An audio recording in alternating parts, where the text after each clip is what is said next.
Olá a todos, nosso abraço fraterno a cada uma que nos acompanha nessa sessão certamente ímpar do nosso Congresso, abrindo a possibilidade de uma discussão muito fraterna, com os olhos voltados para o futuro do Brasil e a sociedade que nós queremos, de fato, construir. Quero cumprimentar ao presidente Renan e a todos os senadores aqui presentes e que nos acompanham, bem como aos colegas da mesa que estão abrilhantando por suas perspectivas, e a nossa não poderia ser diferente, agradecendo a oportunidade para oferecer uma perspectiva acadêmica, uma perspectiva que resulta de um trabalho de pesquisa, de investigação de mais de 3 décadas. E vou ser muito objetivo, até porque não temos muito tempo. Nós temos aqui a nossa proposta de apresentação desses 10 minutos, oferecendo uma visão a respeito de como funciona o mercado de trabalho no Brasil, oferecendo uma interpretação a respeito dos impactos da terceirização ocorrida até o presente momento no mercado de trabalho e as considerações de ordem geral. Nós vamos estar falando, certamente, não apenas daqueles trabalhadores com carteira assinada, mas de 98 milhões de brasileiros que têm, fundamentalmente, do seu trabalho, a única possibilidade de alcançar a vida digna. Podemos passar e, muito rapidamente, eu quero informar que, na nossa perspectiva, o mercado de trabalho brasileiro se divide em 2 partes.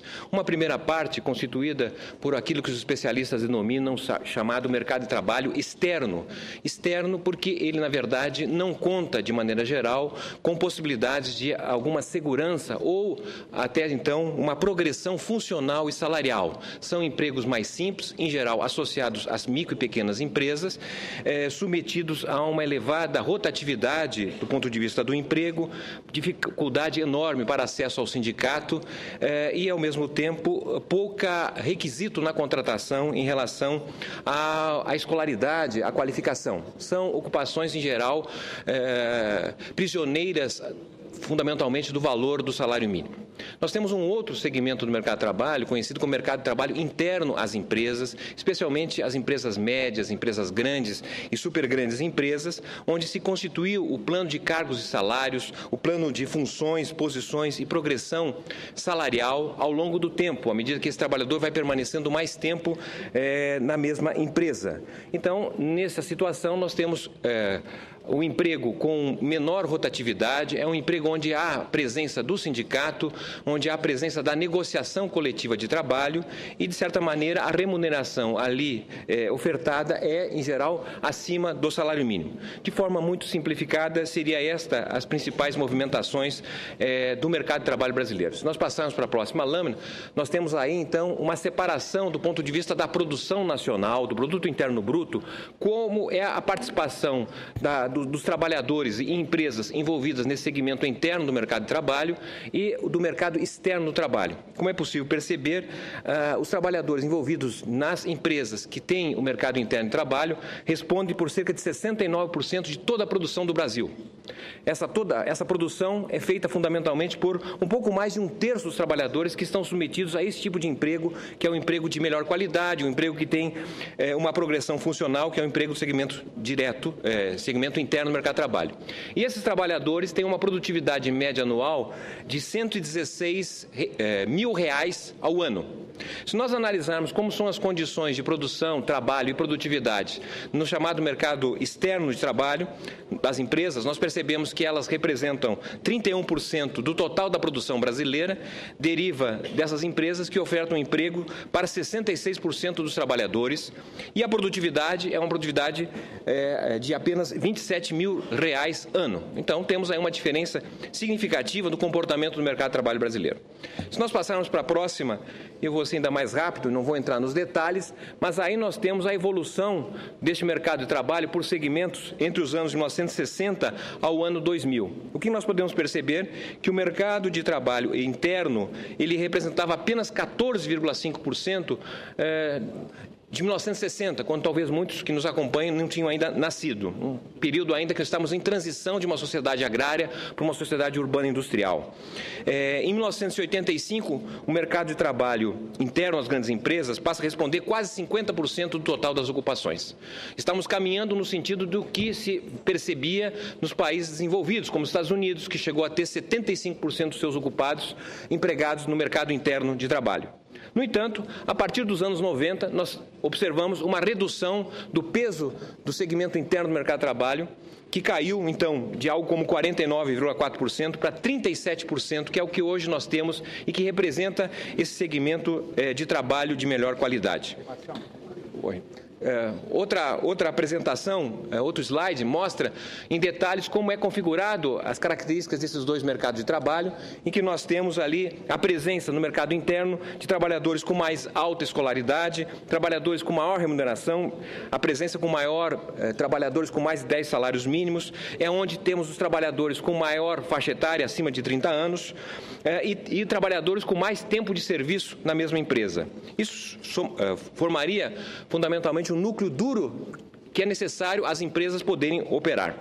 Se passarmos para o próximo slide, nós temos aqui o que representa esses dois segmentos do mercado de trabalho em relação da presença sindical. Nós podemos olhar que no chamado mercado interno de trabalho, a taxa de sindicalização chega a alcançar 38% dos trabalhadores. A taxa de sindicalização no mercado interno de trabalho brasileiro alcança algo como 38% dos trabalhadores empregados. No entanto, a taxa de sindicalização nesse mercado secundário de trabalho, mercado geral ou externo nas empresas, não chega a 10%. Então, temos aí um diferencial enorme em termos de remuneração, em termos de possibilidades, horizontes de crescimento dentro da empresa, em termos de progressão funcional e salarial, e também a possibilidade de ação sindical. Ou seja, no mercado externo de trabalho, as possibilidades de ação sindical são muito contidas, muito reduzidas.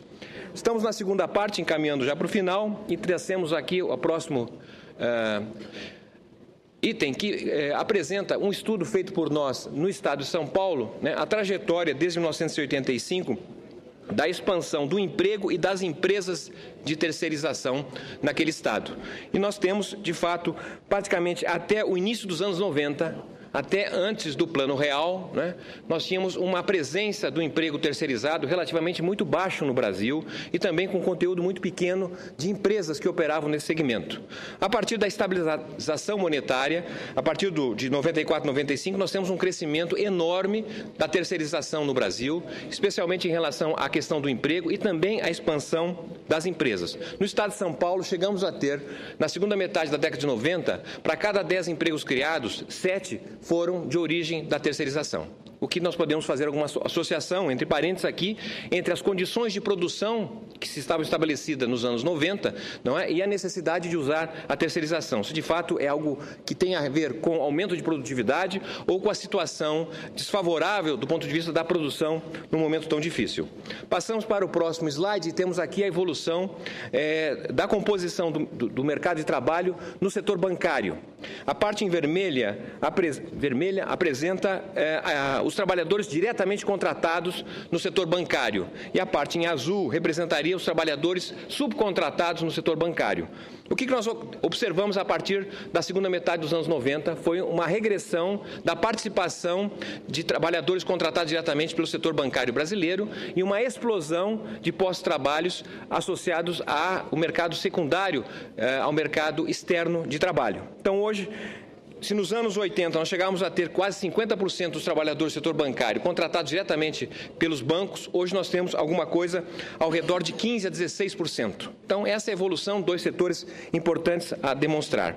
Termino essa segunda parte ainda apresentando mais 3 slides, que pode passar o próximo, esse aí mesmo, que mostra justamente como se concentra a distribuição dos salários entre os trabalhadores terceirizados no estado de São Paulo. O que nós podemos ver é que, comparando o ano de 95 com o ano 2010, nós tivemos uma concentração de empregos ao redor de até 2 salários mínimos. Nós tínhamos algo como 48% dos trabalhadores terceirizados no estado de São Paulo recebiam até 2 salários mínimos em 1985, e para o o ano de 2010, nós passamos a ter, então, 76% dos trabalhadores terceirizados recebendo até 2 salários mínimos.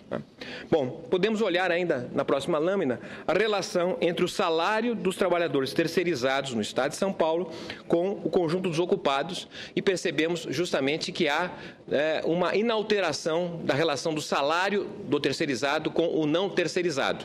O salário terceirizado no Estado de São Paulo equivaleria a algo em torno a 55% do salário pago ao não terceirizado. Outro aspecto importante diz respeito à questão da rotatividade. Na rotatividade, nós temos aí a evolução registrada do ano de 2000 a 2010, e nós temos, apesar das diferenças, dependendo dos ciclos econômicos, uma taxa de rotatividade, o último ano aqui, o estudo permitiu ter o dado, 64% é a taxa de rotatividade, o que significa dizer que a cada 10 trabalhadores no Estado de São Paulo, 6 dos trabalhadores terceirizados rodam a cada ano. Isso tem um impacto importante na questão previdenciária, porque o trabalhador que sofre muita rotatividade, ele não consegue contribuir para a Previdência 12 meses a cada ano. Uma vez que ele perde o emprego, até encontrar um novo emprego, ele fica sem contribuir para a Previdência. De tal forma que, se é exigido na atual legislação que para o trabalhador do sexo masculino se aposentar a necessidade de 35 anos de contribuição, mesmo trabalhando 35 anos, ele não terá, infelizmente, a possibilidade de contribuir 35 anos, o que implicará para ele uma postergação à sua própria aposentadoria. Dito isso, gostaria então, para as considerações finais, chamando a atenção, em primeiro lugar, que a segmentação dos empregos no mercado de trabalho revela diferenças significativas nas condições e relações laborais e aponta o sentido das ações públicas ao enfrentamento das desigualdades e das baixas remunerações. O avanço da terceirização em atividades meio levou à contenção de 24,5% na geração de empregos no segmento interno do mercado de trabalho, que é aquele segmento onde há melhor remuneração, mais proteção e menor rotatividade. Já estou encerrando, presidente. Terceiro, o rendimento médio do trabalhador terceirizado equivale a menos de 55% do salário médio do não terceirizado. Outro item, a taxa de rotatividade dos empregados terceirizados no Estado de São Paulo atinge 64%, ou seja, 77% maior do que a taxa de rotatividade dos trabalhadores não terceirizados, que chega a ser 36,1%. Já é um absurdo, porque a taxa de rotatividade nos Estados Unidos não chega a 20% da mão de obra a cada ano. A universalização da terceirização das atividades meio para as finalísticas impulsionará ainda mais o deslocamento dos empregos do segmento interno para o geral, rebaixando condições e relações de trabalho e possivelmente contribuindo para o esvaziamento dos fundos públicos vinculados à renda do trabalho, não apenas as rendas do sistema.